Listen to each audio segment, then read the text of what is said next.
Breaking the cycle to step forward. Authentic conversations from lived experience and a professional perspective in overcoming abuse with Chris Tuck and Beverley Ann. Hi everyone, and welcome to Breaking the Cycle to Step Forward podcast with myself, Chris Tuck, and Beverley Ann. Hello.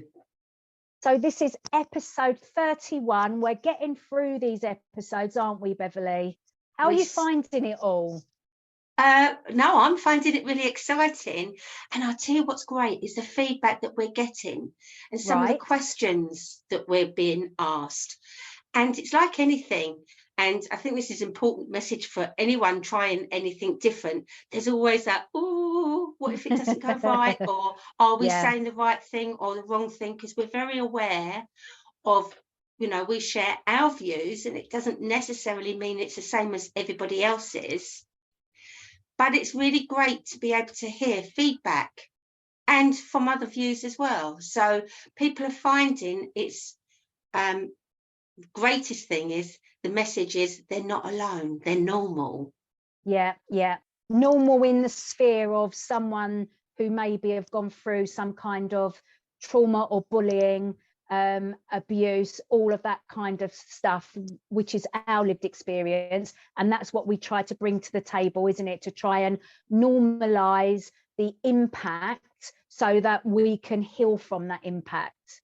Absolutely. And there's been a couple of episodes where we've spoken about things such as intimacy, we've talked about pregnancy, we've talked about rage, and there were all different topics that often, we're very aware about the impact, and they have actually been the biggest feedback. So if there's anybody that has a question or a topic that you'd like us to cover, please email us, and you'll always find our contact details, but it's breakingthecycletostepforward@gmail.com. And I also wanted to tell everybody our good news or our breaking news or our exciting news about having some guests coming on soon. Yes, that's a really great addition. So we'll still be numbering our episodes in numerical order, but when we have a guest appearance, that won't necessarily be in numerical order. That will be a special edition. So please, if you're following the episodes in numerical order, take a look at our special editions, because that's when we go off track a little bit and we give you something a little bit extra. But we'll talk more about the guests as and when they're coming on. But yes, we've got some exciting things happening. Yeah, just wanted to let you all know that we've got other things happening coming up, and it's quite exciting. So today, episode 31, we're going to be talking about new beginnings, stroke healthy habits. And it's not always straightforward, as we know, because we always go off piece, don't we, with all of this. But it's gone January now, and you might be listening to this later on in the year, so it doesn't matter. New beginnings and healthy habits can happen anytime. So that's number one. Often people will do New Year's resolutions, or come September, leading up to Christmas, the 1st of September will be a good time for a New Year's resolutions type thing that they set themselves. Or in my business, health, wellness, fitness, it's always a Monday. I'll wait till Monday. I'll start on Monday. Yeah. But we want to just break that cycle and say any day is a good day to start something if you feel you need to do something different. So new beginnings, healthy habits, what does that conjure up for you? Well, I love what you're saying as well, because we all have these intentions, and often, I don't know about you, I'll think about it and I'll think about it for a while before I implement it, but it's still in my mind. So the intention's there. So I've now learned that if it's in my mind, I write it down and I start talking about it. Okay. Because then if I'm looking for some support, so it may be that I'm looking for something for wellness, like if you're watching this, I've really just got brushed my hair quickly today because I've been for a gong bath. Now I wanted to go to a regular gong bath because it's healthy for me and I like that experience for quite a while. So I thought about it, then I wrote it down, and by writing it down I started to talk about it and ask people, oh, do you know anything? And I found one local to me and I tried it, and for me I go once a month and I really get something from it. What's really nice is I know it's good for my wellness and it's healthy because it makes me shut my mind off.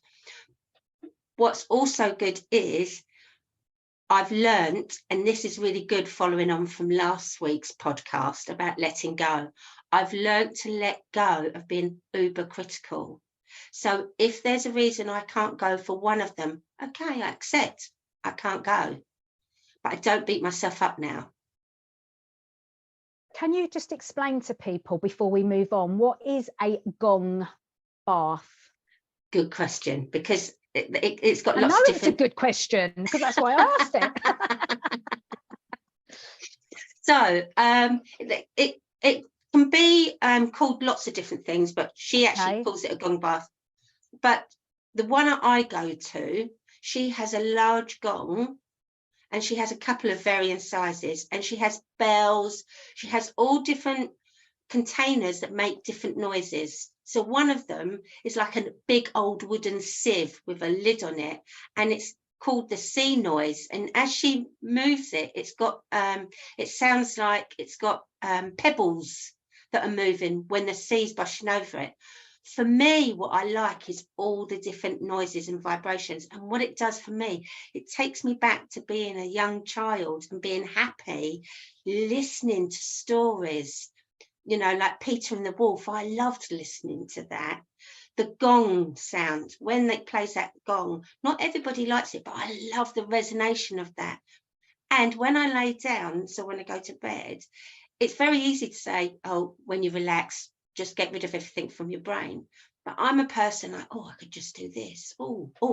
And when I'm not thinking about work, I'm like relaxing. And my relaxation is being creative. So I'm like, oh, I could do that. I could do that.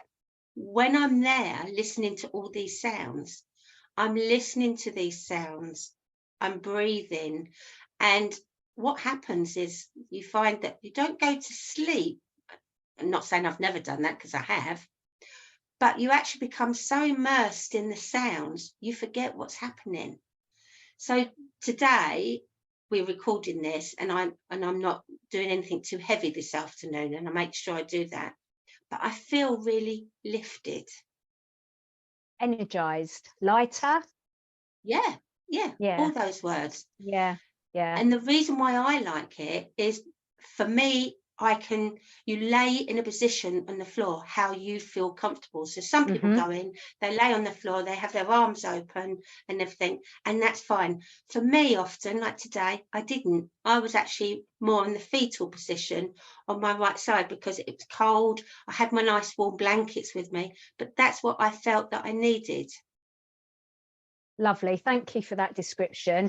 And I think when you are in the present moment and you're just tuning in to sounds and vibrations, your body goes into a level of relaxation that it wouldn't normally do.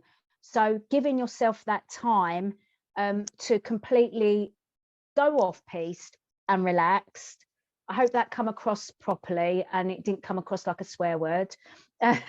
You go off piste and you completely relax. It is really beneficial for your health, mental and physical. It is, as we both know, that takes a learning. Yeah.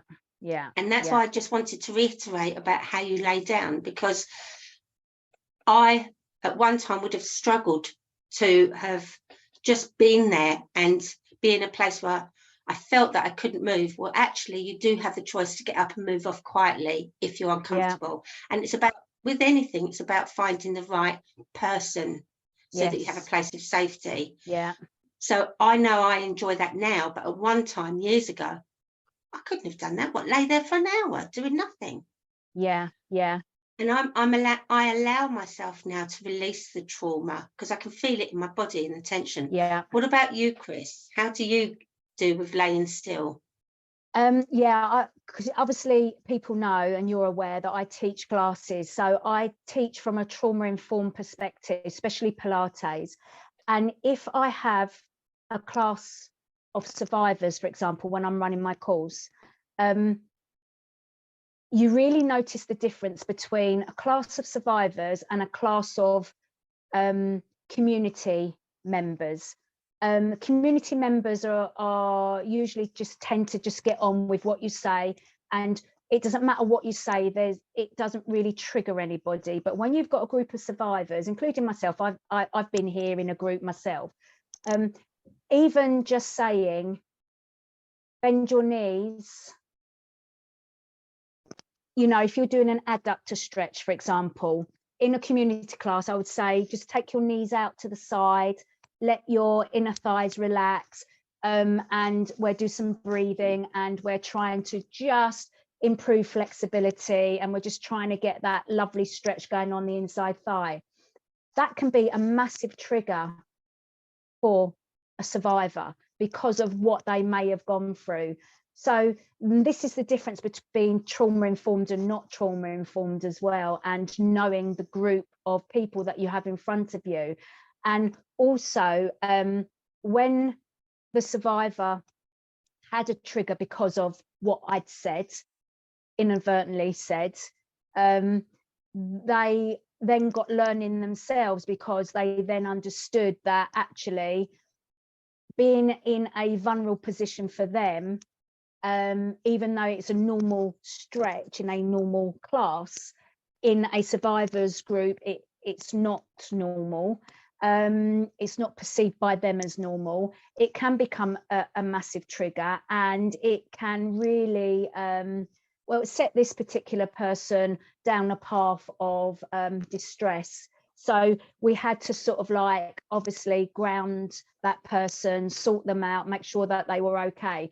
But because she learned from that, I learned from that, we were able then to work together to make sure that I used different words, and she knew that she wasn't going to come to any harm because it was a safe space. So it's really interesting, all of this, you know, oh, just lay down, just relax. Yeah. As you said, it is a learning, especially for those of us that have gone through trauma. And we might not know that we're going to be triggered just by laying down and just by doing what a fitness person would call a normal stretch. Absolutely. You know? And yes, it has healthy benefits, yeah, as you say, for the community. Absolutely understand that. But it's understanding the benefits to ourselves, because, you know, at one time going into a hall and laying down and allowing myself to switch off so that I could go into this state of unconsciousness. Yeah. You know, if anybody moved, I would have heard them. Now, two ladies came in during the session. I didn't even know they were there till the end. Yeah, yeah. Now, that never would have happened years ago. No, but that's because you feel safe, though, because you've been in that environment a few times. You know what to expect. You know you're safe, so you're able to do that. Yeah, and it's lovely to know that I can do something healthy, and that's what we're talking about, because it may say it's healthy, but it's understanding, hold on, what's right for me as well, and being able to acknowledge our body and acknowledge, like your lady, she became triggered with that, but she's working with you, and she's making her own steps in her way. Yeah, absolutely. And that's huge difference. What do you do for yourself that's healthy, you know, when we're talking about healthy things? Something else? Yeah, I love teaching, because you're in the current moment and you have to practice what you preach. You know, you have to, I often do some of the session with my members, and then I sort of like stand back and just narrate, just teach, coach, and I really am quite descriptive, as in, I really want you to allow the throat to soften, for example. I really want you to feel, I want you to feel, I want you to feel, I want you to feel. Yeah. So I really want them to get into it. And as you said, if you've got if you've got complex PTSD and that hyperarousal going on, it's really difficult for people. And I've had to learn that myself. So when I first lay down in a it was more of a relaxation class. I laid down on the floor and I'm laying down, I'm rigid because I've got someone's feet above my head and then I've got my feet above someone else's head, and literally you're stacked in like some sardines. And there was a male instructor, which is a trigger for me, was a trigger for me. And it's like, you know, just lie down, relax, close your eyes. And I'm like, my brain's going, I ain't closing my eyes. I ain't relaxing. I want to know where you are all of the time. And I want you to, and it's almost defiance. Yes. Yeah. Until absolutely. you understand that actually that may be good for you. So just go and try it. New beginnings, healthy habits. Go and try something outside of your comfort zone or within your comfort zone. It doesn't matter which, but just go and try it and see what it does for you, and see if you can improve the experience from 1 week to the next. You might decide, actually, I've tried that, it's not for me, I'm not going back. But there's always something that we can be tuning into, trying, assessing the benefits to ourselves, and then are we going to do more of it, or actually are we going to leave it and are we going to go and do something different? So that's you're saying that's a learning. No, anyone watching this can see that we both want to talk at different times. But we're very polite and we wait. But you've said something that's really key there. So it may be healthy, but doing what's right for you and being able to tap in, because that word you said at the beginning, you know, like feel your body, feel what's going on. That for me at one time was a trigger where I used to disassociate from my body. Yeah. So when I was learning to do healthy things such as Pilates, etc., for me, it was thinking about what it was I was trying to get from that session. So the first time, first of all, do I like the atmosphere of where I am? How do I resonate with the teacher? Because there's nothing wrong with the teachers, but if you don't resonate with them, do I feel, are they giving me permission to not necessarily do exactly what everyone else is doing? So to be able to make a choice. Yeah. Then if I felt comfortable, I'd go back a second time. Yeah. And then it would only be about the third time or the fourth time that I'd start to really feel any sort of benefits, and appreciating the small amounts of benefits and growing from there. Because it's very easy for us to go, no, I went to that Pilates class, didn't like it, didn't like the teacher, not going to try anything else. Same with yoga. I used to think, I'm not going to go to yoga, but now I'll go to Pilates or yoga. I'll try anything now. Yeah, yeah. And that's the beauty, isn't it? Once you're giving yourself permission to try these different things and understand what it is that you want from it, and you then feel that benefit, you'll go and do more of that, and you'll also try different things. Yeah, because this is the lovely thing about that word benefit. When we physically understand the benefits, because we feel the benefit, so we release the serotonin, that's the feeling we want more. So this feeling I've got today, this lightness, is lovely. It's so different to yesterday. It's been quite busy. I was aware of that. And once I came to a certain time yesterday and I had to just shut off the laptop. Yeah. Because I could feel that my brain was just taking in enough. And so it was so it was as if it was in preparation for today, but it's like, no, that's it. We're going to reset tomorrow. And then we can carry on. I'm not going to keep pushing, which I would have done years ago. And I know there's probably some of our listeners listening thinking, yeah, but I've got to get that done. I've got to get that done. We have, but we also need to be able to look at what's important and check in with ourselves.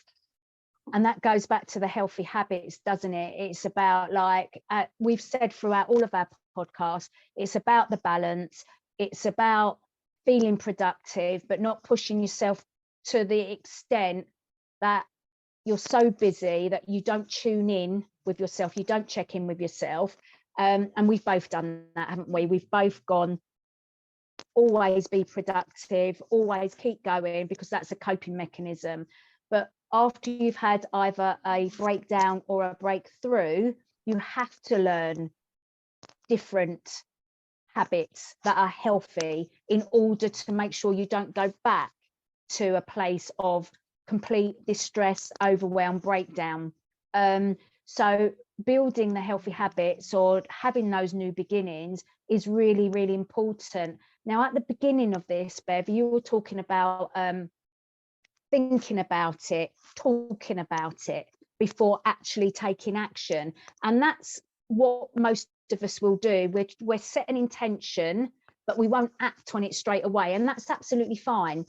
Do your internal research, do your internal dialogue, do your external research and dialogue, but then at some point you do need to take action. And it's all about taking those small steps and being consistent and persistent with your habits so that you see progress. It's not about perfection. It's not about, oh, I've fallen off the wagon. I've destroyed all my progress. I've done this, I've done that, negative, negative, negative. It's not about that. We are all work in progresses. We are all work in progresses. Some of us think we're perfectionists and we need to be perfect. There's no such thing. You've said this multiple times. But what I know about life, and I think you might probably agree with me, is that it's about the small steps. It's about the progression, and it's about working towards what does serve you, what you do benefit from. And if anything along the way stops serving you, becomes something that holds you back, makes you stuck, try and change that and get rid of that, so that you always have a feeling of moving forwards, but at a pace that's more balanced. Absolutely. And just going over something. So when you have that thought in your mind about what you want to do, so I'll share something. I like making juices, but I haven't been making them. You know, it's been cold, rainy, miserable. And in the summer, I find that really easy to do when it's hot and sunny. So my intention was like, even though it's cold, this is probably when you need the juices more. So I'll think about it. Then I write it down. And when I write down, I am making a juice, and I write down what type of juice is in my mind. So what comes to mind is lemon and ginger and apple. And there's a reason why I do that, because now I'm breaking it down. But I started it with I am. Mm-hmm. So it's like I'm doing it now. Then my next thing is, okay, if you're going to do it, when's the best time for you to make it? Because then it can go in your diary. Because we put all our work commitments in our diary. And if we've got children or parents that we're looking after, or somebody that we're looking after, all those commitments going in, but our self-care needs to go in our diary as well, so we can think about it. So when it goes in the diary, it's a little reminder when you're looking at what you're doing today. Oh yeah, my juice. Okay, I'll put it in for that time. It would suit me better to make it at this time. But when you go shopping, is it on my list? So can you see how by writing it down, you're actually able to start doing the practicals? One last tip is, when you're writing it down, just imagine how it's going to taste and how it makes you feel, because then you're doing something that you know is going to make you feel good. And I apply that to do my tax returns and things like that. I do now, because at one time I used to, and don't say I like really doing it, stress you out. but really stress it. Whereas now I write it down, and it's been on my list for a while, but I know there isn't loads to do, but it's like, come on, now you need to make the time, put it in your diary, make the time, break it down. So you've got 2 small sessions. How are you going to feel when you've done the first lot? How are you going to do when you feel when you've done the second lot? And it's that feeling that I want to achieve. So rather than focusing on, and put it off. Yeah. Called procrastination, I believe. procrastination, self-sabotage, Yeah. fear, Yeah. stuck, Yeah. hitting a wall. Yeah. So the way that you've just described that about your juice and your tax return, I use the same kind of thought process for my clients if they want to improve their fitness, if they want to improve the way that they feel in their bodies, if they want to drop some fat. So whatever the goal is, it is always this process of how do you want to feel at the end, and put that first. How do you want to feel? How do you want to look? What does fit look like for you? What does self-confidence feel and look like for you? So you need to sort of like get all of those visualizations in your head, and as you said, writing it down to commit to it, and then you sort of like work backwards. Well, okay, if that's my goal, I'm going on holiday, I want to get into a swimming costume. Let's leave it at that. Let's not go down the weights and all the rest. I've got this lovely swimming costume. I want to fit into it. I want to feel the best I can when I put that cozy on. Then you go, right, okay, well, what do I need to do to get there? And unfortunately, it takes some action, and it will usually mean a change in your habits around nutrition and around movement, around sleep, and around just making sure that you do everything in your power to take those small steps to make that progress towards that feeling of being in that swimsuit and having body confidence to do that. So yeah, so a specific target, but trying to keep it off of the January, I'll need to lose weight. Let's not go there. It's about body confidence and the feeling. And this is where it's great, where we're very different as well, because when I listen to that goal, sometimes that's when I get overwhelmed and think, oh, now I've got to break it down. How do I do it? Yeah. So what I do, I think of the goal. This is what I want to feel my best. Yes. So I put it, I want to feel my best. Yeah. But then I still start doing that now. So that saying, it's not necessarily about the destination, it's about the journey. The journey, yeah. Because every day we live is important. Yeah. So it's like, okay, this is a great time for me to sort through my wardrobe. Take out the bits I really don't like, and I don't want to wear, what doesn't, get rid of them. And then use my wardrobe to feel the best I can. But then as I'm losing weight, see the difference in my clothes, and then you've made space in your wardrobe and you can put something back in as you're losing weight. So it's the same end goal, but for me it's a different focus because I want to feel as best as I can. Yeah, but to feel the best as you can, what plan of action do you need to take? So for me, it comes about self-care.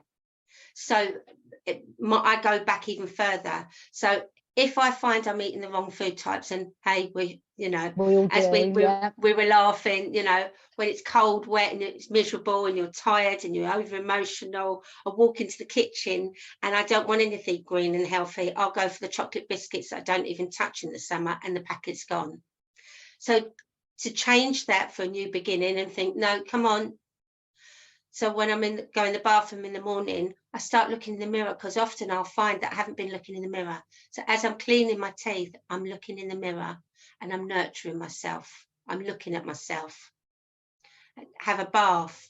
What's going in that bath, or what am I using in the shower? Then when could you hear me then? The seagulls. Oh, you can hear the seagulls. Yeah. Oh, it's because I live by the sea and I love that sound. Yeah. And then when I'm getting ready, it's like, have I moisturised my body? And instead of thinking, oh, yeah, but look at me, I've put weight on. No, actually, this is my body. Okay? I'm going to love my body as I am today. But this is a new beginning. And we're going to make some wiser choices for ourselves that are going to make us feel better. Yes. So sugar is one of the worst things, as we know, for being addictive to. And it is an addiction, and you get into that cycle. So now where I'm at the moment, I'm being conscious of it. I'm not going to stop them. I love a bit of chocolate. I love a cake. I'm going to enjoy it. But I've changed the timing. So I have something lovely after lunch.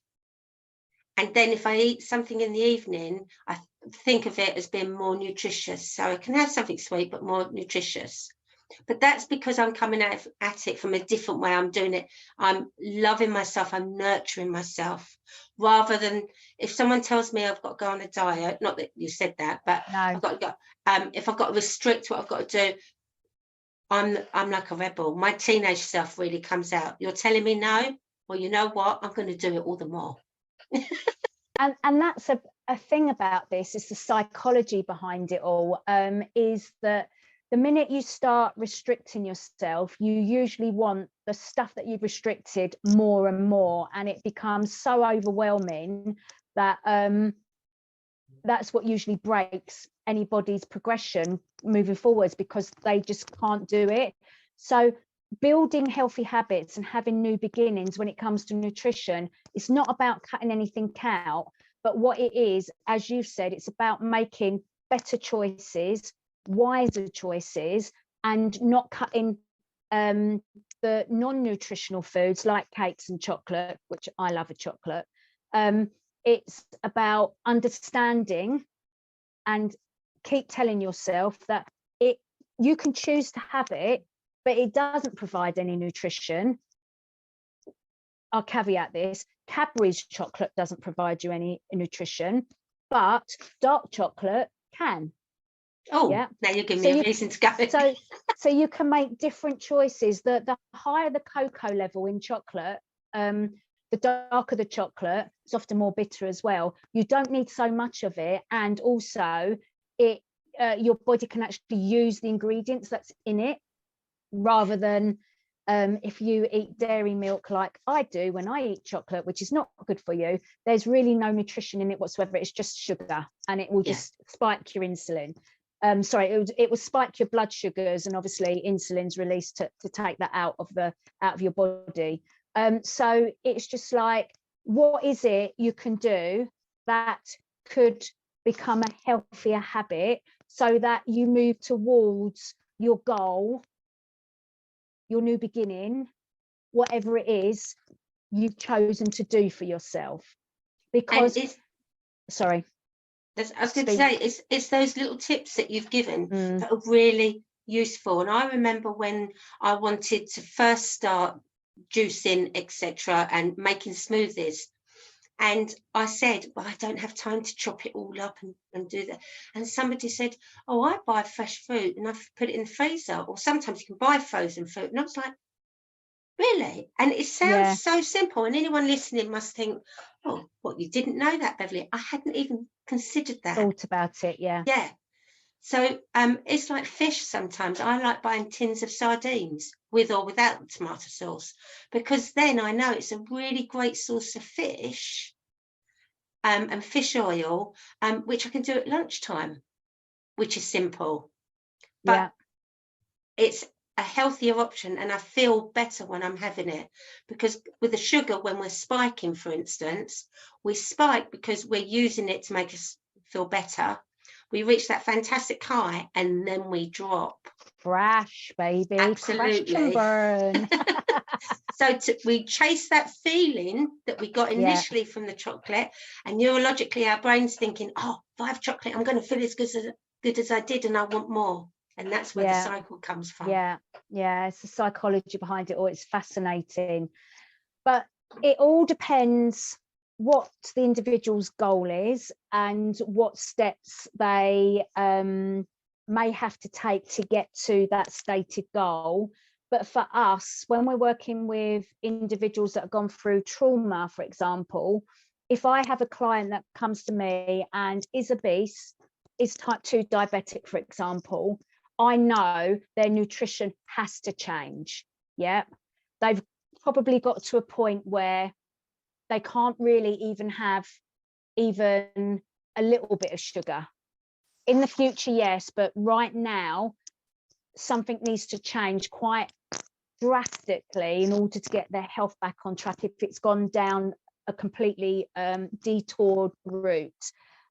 So it's about education, it's about awareness, but also if this individual who's gone through abuse and got trauma impact, and they are emotionally eating, that can be such a hard habit to break, because it's default, it's their go-to, and as you said, it makes them feel good. It's almost like that pain is pushed down by the pleasure they get from eating.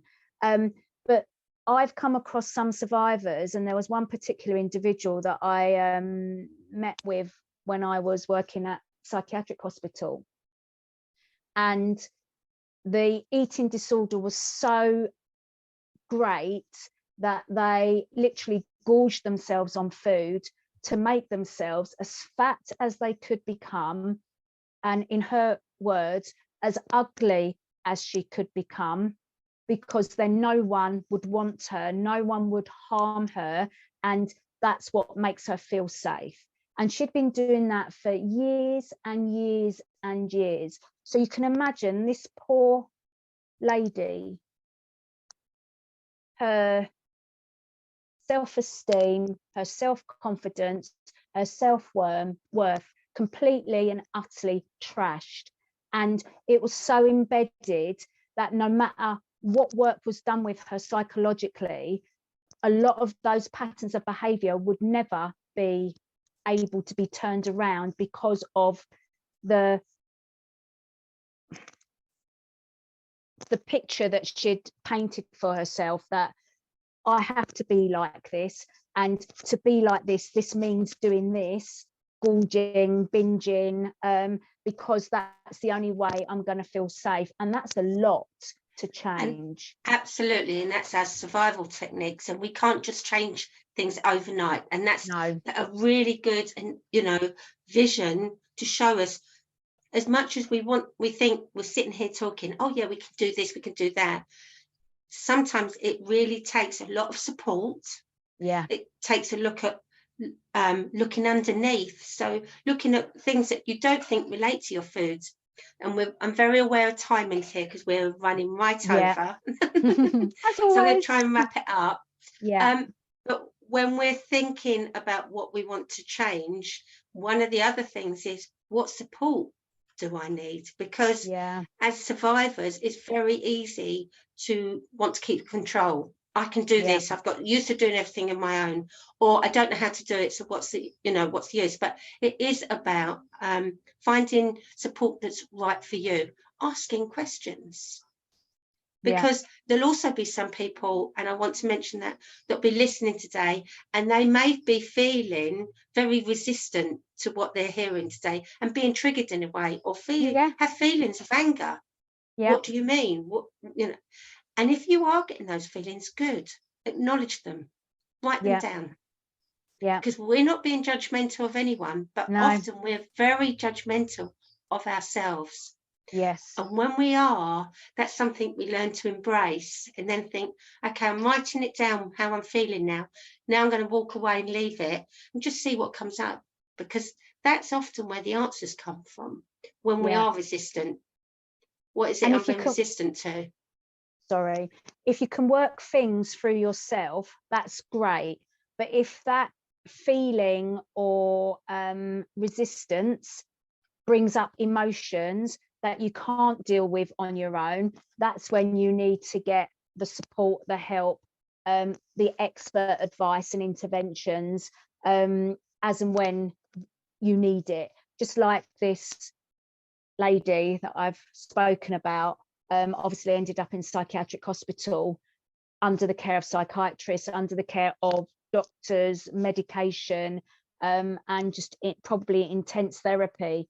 And I don't know the outcome for that lady, but when I was just speaking to her, what she told me she had done to herself just to feel safe from her predators was like, it was just so sad. So sad. Absolutely. And that's where you're seeing that no one size fits all, as in, how we look after ourselves. Yeah. But we just know, don't we? Different. Yeah. But we know from where we're sitting right now that health and wellness is key to helping us recover the best way we can from the stuff that we've been through. Otherwise, we wouldn't be doing the work that we both do. Absolutely. And something we always say, I'm going to reiterate it now for anyone listening. Yes, we're both in the areas of health and wellness in different ways. Yes, we're both many years into our recovery, but sometimes, even though we know the tools and we're, expert specialists in our areas, we don't do it alone, because we can write everything, but it's only when we're able to find the words and verbalize it to somebody else that sometimes, I don't know about you, Chris, I had this in a session last week. I just came out with everything. I was quite surprised, quite emotional, released it. And then the next day thought, oh, now I understand. Got that. Yeah, got that. So it doesn't stop, but that's not to be depressive for anyone, but it's to show you that we have different levels and life happens in different ways. So it's about being able to check in. And we also need to say is that we both as well don't fall off the wagon. We choose to partake in chocolate cakes like everybody else, a bit of alcohol from time to time, but overall I think what is it you want to feel, and how can you make yourself feel the best that you can? And it might mean that it's this A, B, C, D, E, those 5 things that you do for yourself to make yourself feel the best and have the energy and have that get up and go to do whatever it is in your life that you want to achieve. So one last thing, because we really must finish. Yeah. What one thing, and I'm putting you on the spot because I haven't actually said this to you, what one thing have you been bringing into new beginnings into your life in the last couple of weeks or about to? So for me, quite quickly, I had been going off piste with my nutrition. So I've got that back on track, and I just feel more natural calmness, more natural energy, and just feel better for doing that for myself. Okay. What about you? So for me, mine is, well, my word of the year is learning, actually, and that's because I'm about to start a degree. But to make sure that I don't become overwhelmed, I'm really looking at my lifestyle and pace, as in my diary, hence I mentioned my diary. And I've really had to look at, okay, how can I break this learning down into bite sizes so that I don't become overwhelmed? And I've really had to look at, so when am I working? How many clients do I work with? What way do I work with clients? And balance that with, okay, when you're doing that, when will you do your study? Yeah. And then when will you have your time with your husband, your family, friends? Because that's all important. So for me, it's been very much looking at my diary, and instead of just giving it a quick glance, it's like, no, investing time in making sure that I've looked at my diary and I'm aware of timings. And planned it all for yourself. Yeah. All right, then, that is a wrap for today. I know we've got so much more to say, but we can't. We've got to finish. So it's goodbye from me, and it's goodbye from me. And remember, you can contact us on breakingthecycletostepforward@gmail.com, or find us on our Facebook group. You can download your podcast audio from most of the sites now. And also, if you're watching this, you're seeing it on YouTube, and pass this on to one person. Let's get this conversation wider. Yeah, absolutely. So thank you everyone for joining us. We appreciate you as ever, and we will see you in the next podcast, or you may be listening to us on the next podcast. Bye for now, everyone. Bye.